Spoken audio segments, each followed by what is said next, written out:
ओम शांति।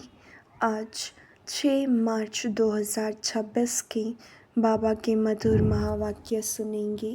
बाबा बोले, मीठे बच्चे सच्चे साल्वेशन आर्मी बन सबको इस पाप की दुनिया से पुण्य की दुनिया में ले चलना है। सबके डूबे हुए बेड़े को पार लगाना है। प्रश्न, कौन सा निश्चय हर एक बच्चे की बुद्धि में नंबरवार बैठता है? उत्तर, पतित पावन हमारा मोस्ट बिलवेड बाबा हमें स्वर्ग का वर्षा दे रहा है। यह निश्चय हर एक की बुद्धि में नंबरवार बैठता है। अगर पूरा निश्चय किसी को हो भी जाए तो माया सामने खड़ी है, बाप को भूल जाते हैं, फेल हो पड़ते हैं। जिन्हें निश्चय बैठ जाता है वह पावन बनने के पुरुषार्थ में लग जाता है। बुद्धि में रहता अब तो घर जाना है। ओम शांति। मीठे मीठे सिखिलते बच्चों प्रति गुड मॉर्निंग। बच्चे यह तो जानते हैं कि सतयुग में सदैव good morning, good day, good everything, good night, सब गुड ही गुड है। यहाँ तो न गुड मॉर्निंग है न गुड नाइट है। सबसे बुरी है नाइट, तो सबसे अच्छा क्या है? सवेरा, जिसको अमृत वेला कहा जाता है। तुम्हारा हर समय गुड ही गुड है। बच्चे जानते हैं कि इस समय हम योग योगेश्वर और योग योगेश्वरियाँ हैं।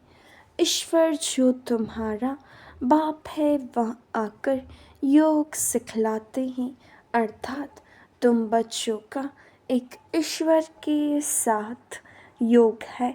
तुम बच्चों को योगेश्वर के बाद ज्ञान ज्ञानेश्वर बाप का पता पड़ा है। योग लगा फिर बाप तुमको सारे चक्र की नॉलेज समझाते हैं, जिससे तुम भी ज्ञान ज्ञानेश्वर बनते हो। ईश्वर बाप बच्चों को आकर ज्ञान और योग सिखलाते हैं। कौन सा ईश्वर? निराकार बाप। अब बुद्धि से काम लो। गुरु लोगों की तो बहुत मत है। कोई कहेंगे श्री कृष्ण से योग लगाओ, फिर उसका चित्र भी देंगे। कोई साईं बाबा, कोई महर्षि बाबा, कोई मुसलमान का, कोई पारसी का, सबको बाबा बाबा कहते रहते हैं। कहेंगे सब भगवान ही भगवान हैं। अब तुम जानते हो मनुष्य भगवान हो नहीं सकता। इन लक्ष्मी नारायण को भी भगवान भगवती नहीं कह सकती। भगवान तो एक निराकार है। वह तुम सब आत्माओं का बाप है। उनको कहा जाता है शिव बाबा। तुम ही जन्म जन्मांतर सत्संग करते आए हो। कोई न कोई सन्यासी, साधु, पंडित आदि जरूर होंगे। लोग जानते हैं कि यह हमारा गुरु है, हमको कथा सुना रहे हैं। सतयुग में कथाएं आदि होती नहीं। बाप बैठ समझाते हैं। सिर्फ भगवान व ईश्वर कहने से रसना नहीं आती है। वह बाप है तो बाबा कहने से संबंध स्नेहपूर्ण हो जाता है। तुम जानते हो हम बाबा मम्मा के बच्चे बने हैं, जिससे हमको स्वर्ग के सुख मिलते हैं। ऐसा कोई भी सत्संग नहीं होगा जो समझते हो कि हम इस सत्संग से मनुष्य से देवता व नरकवासी से स्वर्गवासी बनते हैं। अभी तुम्हारा सत बाप के साथ संग है और सबका असत्य के साथ संग कहा जाता है, गाया भी जाता है। सत्संग तारे जिस्मानी संग बोरे, बाप कहते हैं आत्मा अभिमानी, देही अभिमानी बनो मैं तुम बच्चों। आत्माओं को सिखाता हूँ यह रूहानी नॉलेज, रूहों प्रति सुप्रीम रूह आकर देते हैं। बाकी सब है भक्ति मार्ग, वह कोई ज्ञान मार्ग नहीं है। बाप कहते हैं मैं सब वेदों शास्त्रों सृष्टि के आदि मध्य अंत को जानने वाला हूँ। अथॉरिटी मैं हूँ, वह है भक्ति मार्ग की अथॉरिटी। बहुत शास्त्र आदि पढ़ते हैं तो उनको कहते हैं शास्त्रों की अथॉरिटी। तुमको बाप सच आकर सुनाते हैं, अभी तुम जानते हो सत का संग तारे, झूठ का संग डुबोए। अब बाप तुम बच्चों द्वारा भारत को सेल्वेज कर रहे हैं। तुम हो रूहानी साल्वेशन आर्मी, साल्वेज करते हैं। बाप कहते हैं कि भारत जो स्वर्ग था वह अब नर्क बना हुआ है, डूबा हुआ है। बाकी कोई ऐसा सागर के नीचे नहीं है। तुम सतो प्रधान से तमो प्रधान बने हो। सतयुग त्रेता है सतो प्रधान। यह बड़ा स्टीमर है, तुम स्टीमर में बैठे हो। यह पाप की नगरी है, क्योंकि सब पाप आत्माएं हैं। वास्तव में गुरु एक है, उनको कोई जानते नहीं है। हमेशा कहते हैं ओ गॉड फादर, ऐसे नहीं कहते। गॉड फादर कम प्रिसेप्टर नहीं, सिर्फ फादर कहते हैं। वह पतित पावन है तो गुरु भी हो गया। सर्व का पतित पावन सद्गति दाता एक है। इस पतित दुनिया में कोई भी मनुष्य सद्गति दाता व पतित पावन हो नहीं सकता। बाप कहते हैं कितनी एडल्ट्रेशन, करप्शन है। अब मुझे कन्याओं माताओं के द्वारा सबका उद्धार करना है। तुम सब ब्रह्मा कुमार कुमारियाँ भाई बहन हो गए, नहीं तो दादे का वर्षा कैसे मिले। दादे से वर्षा मिलता है 21 पीढ़ी अर्थात स्वर्ग की राजाई। कमाई कितनी बड़ी है, यह है सच्ची कमाई सच्चे बाप द्वारा। बाप बाप भी है, शिक्षक भी है, सद्गुरु भी है, प्रैक्टिकल में करके दिखाने वाला है। ऐसे नहीं कि गुरु मर गया तो चेले को गति मिले। वह है जिस्मानी गुरु, यह है रूहानी गुरु। अच्छी रीति इस बात को समझना है, यह बिल्कुल नई बातें हैं। तुम जानते हो हमको कोई मनुष्य नहीं पढ़ाता है, हमको शिव बाबा ज्ञान का सागर पतित पावन इस शरीर द्वारा पढ़ाते हैं।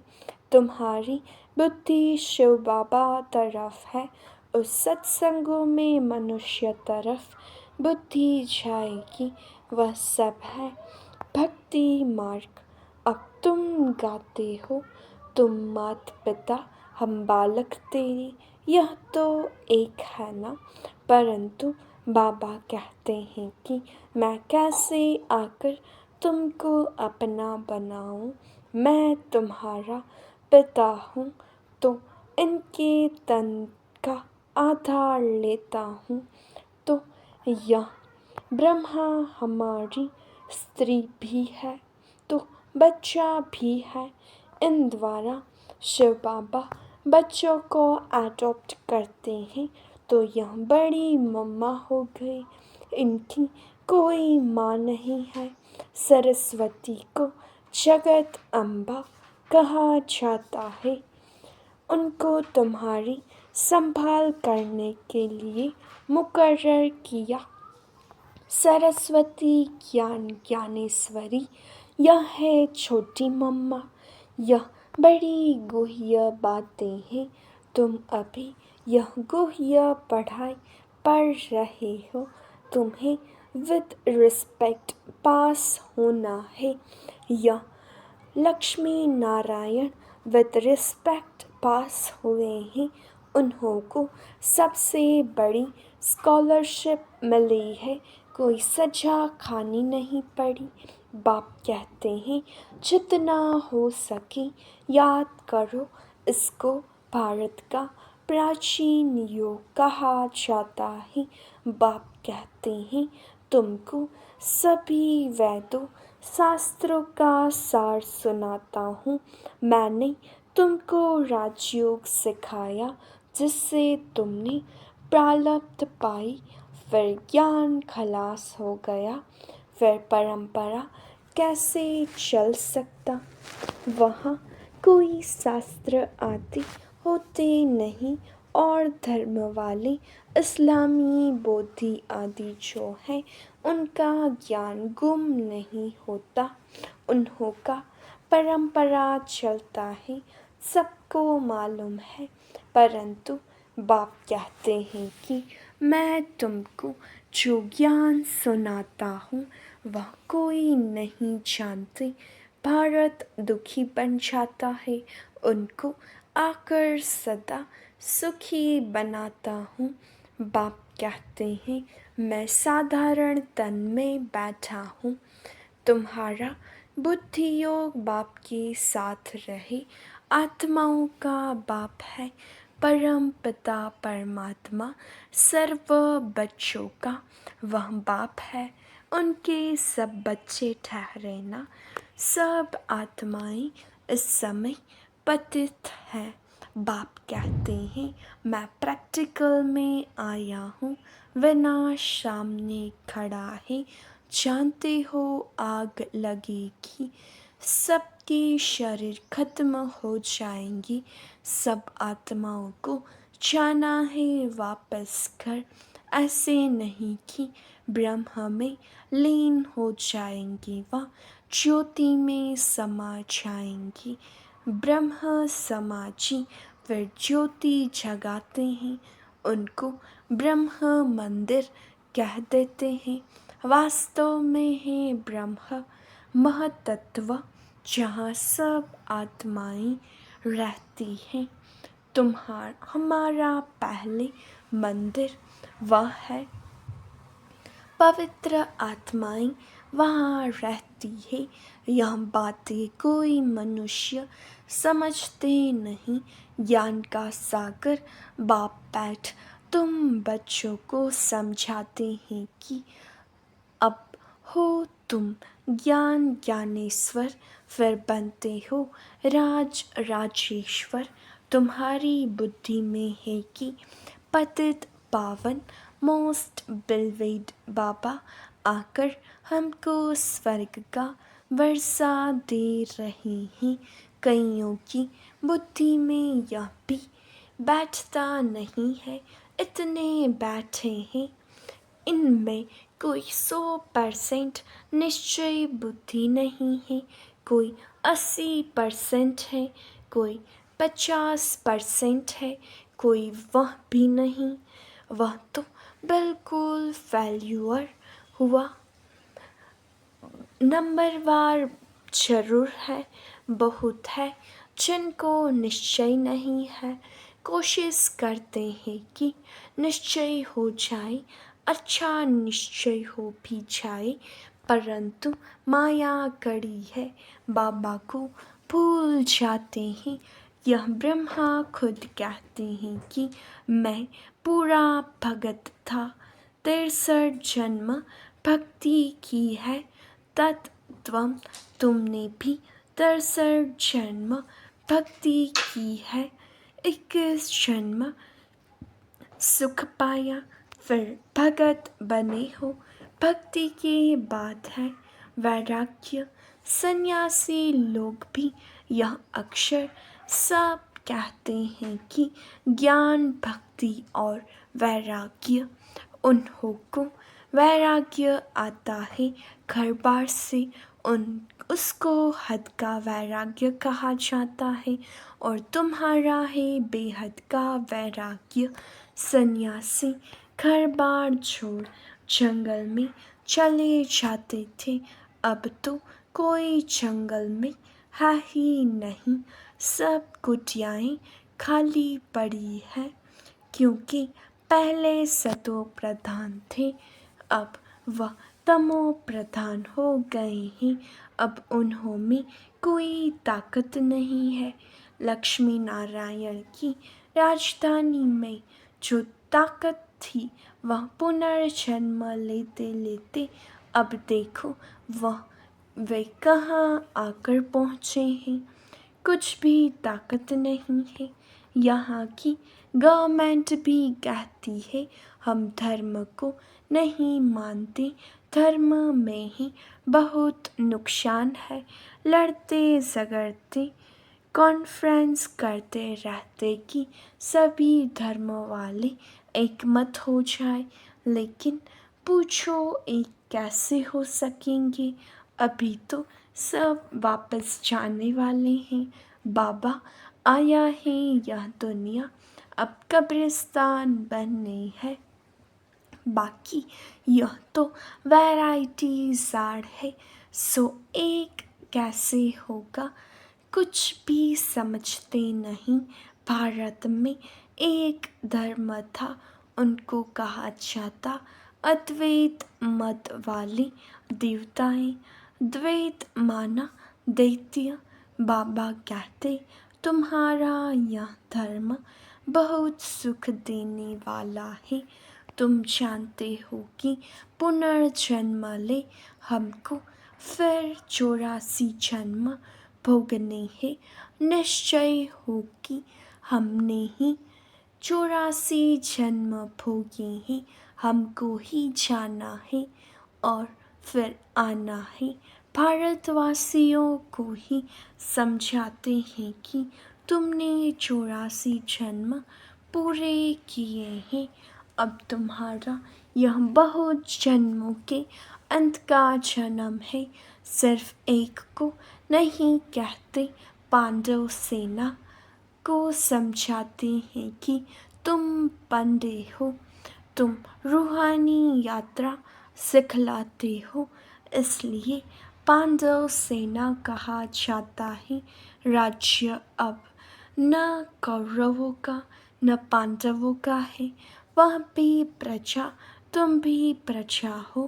कहते हैं कौरव पांडव भाई भाई, पांडवों की तरफ है परमपिता परमात्मा, वह भी आकर माया पर जीत पहनना सिखलाते हैं। तुम आदि सनातन देवी देवता धर्म वाले अहिंसक हो, अहिंसा परमो धर्म।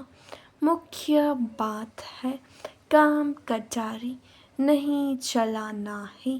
भारतवासी समझते हैं कि गौ का कोष न करना यही अहिंसा है, परंतु बाबा कहते काम कटारी नहीं चलाओ, इनको ही बड़े ते बड़ी हिंसा कहा जाता है।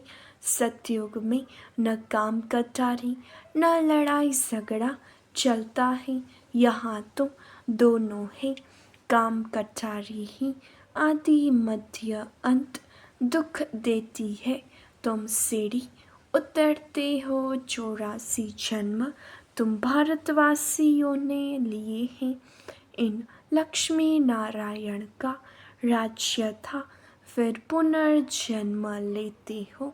एक एक जन्म एक एक पोथी है, यहाँ से तुम एकदम जंप मारते हो ऊपर 84 पौड़ियाँ, उतरने में तुमको 5000 वर्ष लगते हैं और यहाँ से फिर तुम सेकंड में चढ़ जाते हो।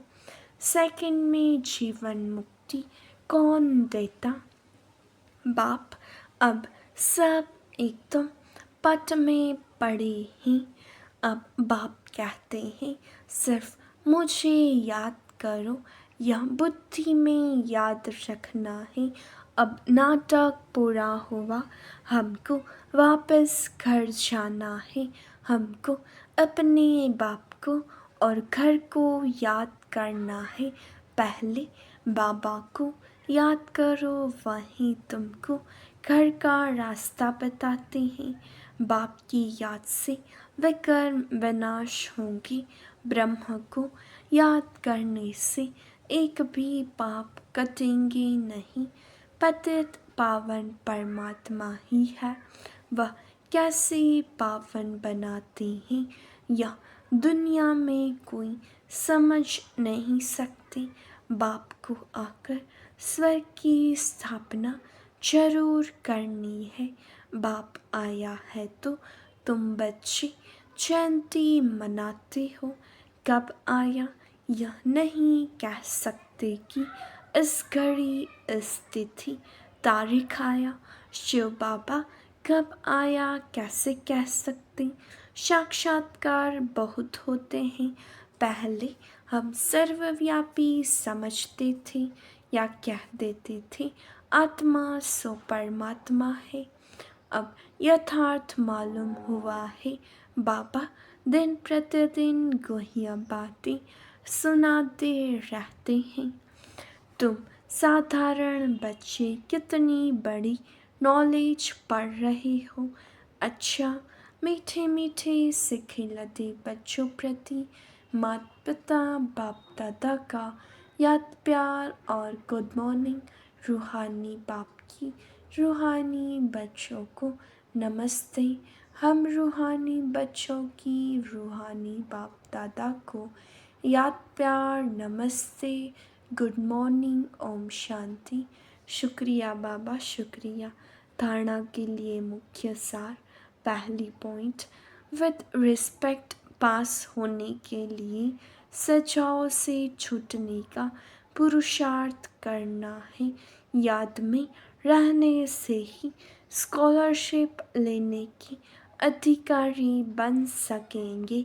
दूसरा, सच्चा पांडव बन सबको रूहानी यात्रा करानी है।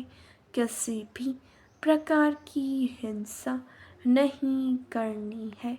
वरदान, लाइट हाउस की स्थिति द्वारा पाप कर्मों को समाप्त करने वाले पुण्य आत्मा भव। जहाँ लाइट होती है वहाँ कोई भी पाप का कर्म नहीं होता।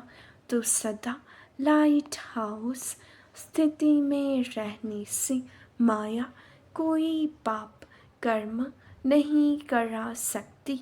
सदा पुण्य आत्मा बन जाएंगी। पुण्य आत्मा संकल्प में भी कोई पाप कर्म नहीं कर सकती। जहाँ पाप होता है वहाँ बाप की याद नहीं होती। तो दृढ़ संकल्प करो कि मैं पुण्य आत्मा हूँ, पाप मेरे सामने आ नहीं सकता।